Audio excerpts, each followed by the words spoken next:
اب مامون نے ایک سازش شروع کر دی کہ کسی طریقے سے امام کا مقام ان کی شیعوں کی نظروں میں گرا دو، میں نے ولی عہد بنا دیا ہے، کوئی ایسا کام کرو کہ امام کا مقام ان کے شیعوں کی نظروں میں گر جائے، بس امامت ختم ہو جائے گی۔ لیکن قدرت کو ضد ہے کہ حق جھکنے نہ پائے، سچائی مٹنے نہ پائے۔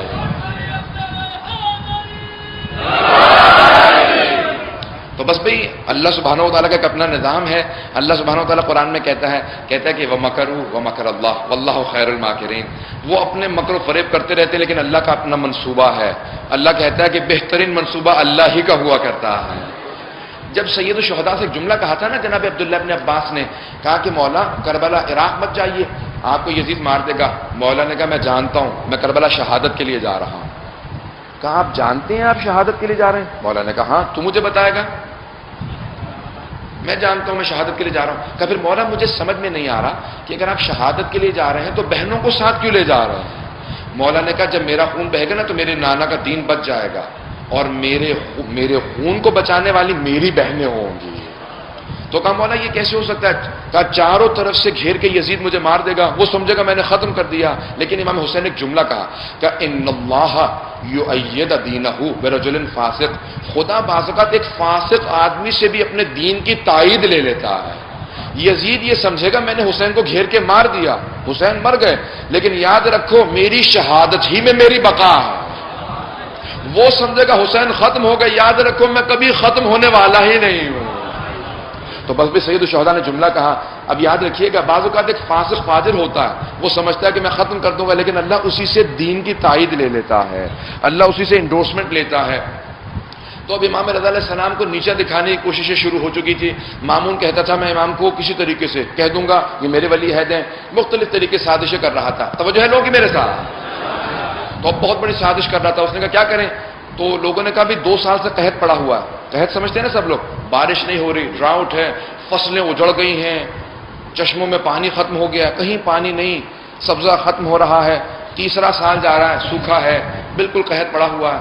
اس نے کہا بہترین وقت ہے ذرا ماہر موسمیات کو بولا۔ اس زمانے کے ماہرین جو موسمیات تھے نا وہ آج کے ماہرین موسمیات سے زیادہ ماہر تھے، کیونکہ آج مشینری کی محتاج ہے، وہ آنکھوں سے دیکھ کے بتاتے تھے۔ انہوں نے دیکھا کہ انہوں نے کہا نہیں اس سال بھی بارش نہیں ہوگی۔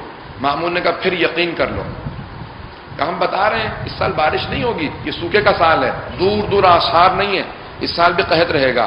اس نے کہا بہترین وقت ہے شیعوں کے دل توڑنے کا، امام رضا کو بلا لو، ان کے امام سے کہو دعا مانگو، جب بارش نہیں ہوگی تو خود بخود ان کی نگاہوں میں گر جائیں گے، سارے کے سارے امام کو ماننا چھوڑ دیں گے۔ تو کہا کہ جاؤ جا کے ہماری طرف سے کہہ دو کہ خلیفہ نے کہا ہے کہ امام رضا دعا مانگے بارش ہو۔ امام نے کہا میں آج دعا نہیں مانگوں گا۔ کہا کیوں؟ کہا کیونکہ میرے جد رسول خدا اور میرے جد علی مرتضیٰ ہمیشہ کہا کرتے تھے 3 دن سب کو روزہ رکھنے کے لیے کہو پھر دعا مانگنا۔ تو اب سب جگہ ہے، تاکہ امام نے کہا 3 دن کی مہلت بھی ہوگی، سب جگہ بات پھیل جائے گی، بستی بستی قریہ قریہ ہر شہر کے اندر ڈھنڈورا پیٹ دیا گیا، ڈھول بجنے لگے۔ کہا ارے شیعوں کا امام دعا مانگنے والا، بارش کی بارش نہیں ہونے والی ہے۔ لوگ دور دور سے مشہد مقدس آنے لگے، بستیوں سے، شہروں سے، قریوں سے، سارے کے سارے خراسان میں جمع ہو گئے۔ کہا کیا بات ہے؟ کہا ہم ماننے والے نہیں ہیں، کہاں بارش ہونی ہے، سب نے بتا دیا بارش نہیں ہو رہی۔ امام کے شیعہ بڑے پریشان ہو گئے، مولا بارش ہوگی؟ امام نے کہا تمہیں اپنے امام پہ شک ہے؟ اب سارے کے سارے جمع ہونے لگے۔ امام نے کہا میرے سارے شیعہ 3 دن روزہ رکھیں، میں تیسرے دن دعا مانگوں گا۔ اپنے سب شیعوں سے کہا کہ اپنے دستار کو کھول دیں۔ امام نے اپنے ایک مرتبہ امامے کے دستار کو کھولا، ایک مرتبہ امام سارا مجمع جمع ہونے لگا۔ امام نے اپنے امامے کا جیسے تحت الحنک نکالتے ہیں اپنی ابا کو الٹا کیا، پاؤں سے نالین مبارک اتار دیے۔ ایک مرتبہ خرامہ، ایک مرتبہ فرزند رسول علی و بطول کا لال، حسین و حسن کی آنکھوں کا تارا، ساری ائموں کی آرزوؤں کا مرکز، شیعوں کی چاہتوں کا مرکز۔ جیسے امام رضا علیہ السلام چلنے لگے نا، امام نے چلنا شروع کیا، آواز دی اللہ اکبر، محسوس ہوتا تھا آسمان سے لبیک کی صدائیں آ رہی ہیں۔ سارے شیعہ امام کے ساتھ چلنے لگے، آنکھوں میں آنسو تھے، جو نہیں بھی مانتے تھے وہ کہتے تھے محسوس ہوتا ہے کشش اسی کے اندر ہے، ہو نہ ہو یہی امام وقت ہے۔ اب چاروں طرف سے نگاہیں امام کی طرف بڑھنے لگیں، امام چلنے لگے۔ امام نے کہا میں یہاں نہیں، میں میدان میں جا کے کھلے میدان میں نماز پڑھوں گا، شہر سے باہر چلے جاؤ۔ کہا سب کو آواز دے دو، خواتین اور بچے بھی ہمارے ساتھ چلیں گے۔ پیچھے خواتین چلنے لگی، بچے چلنے لگے۔ ایک مرتبہ پہاڑی میدان، چاروں طرف سے سب کے سب پہاڑوں پہ چڑھ گئے دیکھنے کے لیے۔ امام نے نماز استسقاء پڑھی، جیسی 2 رکعت نماز پڑھی، ایک مرتبہ امام بیٹھے، امام نے خطبہ دیا، جیسے خطبہ دینا شروع کیا نا تو دیکھا بادل آنے لگے۔ اب سارا مجمع دوڑنے لگا، امام نے کہا رک جاؤ، یہ بادل تمہارے لیے نہیں ہے، یہ ساتھ والی بستی کے لیے آ رہے ہیں۔ امام نے کہا تم جب تک گھر نہیں جاؤ گے میں وعدہ کرتا ہوں بارش نہیں آئے گی۔ ایک مرتبہ امام نے ہاتھوں کو بلند کیا کہ پروردگارا میری مظلومیت کا واسطہ ان کو سیراب کر دے۔ بس بھی ہاتھ نیچے آ رہے تھے، بادل بڑھنے لگے۔ امام نے کہا اپنے اپنے گھروں کو لوٹ جاؤ، بارش ہونے والی ہے۔ سب اپنے گھروں کو لوٹ گئے۔ مامون اپنے بہت بڑے محل کے اندر بیٹھا ہوا پھل کھا رہا تھا، کہہ رہا تھا اچھا آج جو ہے اسلام جو ہے وہ ہمارے ہاتھ میں آ جائے گا، یہ جو ان کے اماموں نے بنا رکھا ہے سارا آج جو ہے سب کچھ ختم ہو جائے گا، آج سے سب کچھ میرے ہاتھ میں قابو ہوگا۔ اچانک ایک مرتبہ گرج برس محسوس ہونے لگی۔ کہا یہ کیا بات ہے، یہ شور کس قسم کا ہے؟ تو کہا پتہ نہیں، ذرا دروازے کھولتے دیکھا تو بارش ہو رہی ہے۔ کہا موسمیات کے ذرا ماہرین کو بلاؤ، کا کیا بات ہے، تم لوگوں نے تو بتایا تھا اس سال بارش نہیں ہونی۔ کہا بارش نہیں ہونی تھی، خدا کی قسم یہ اس کی دعاؤں کا اثر ہے۔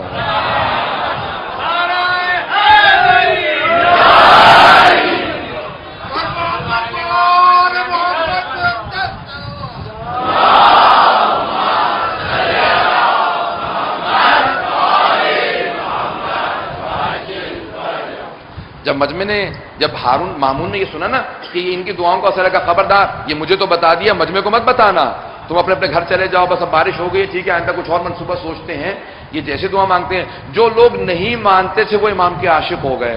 برحمتک یا ارحم الراحمین وصلی اللہ علی محمد وآلہ الطاہرین۔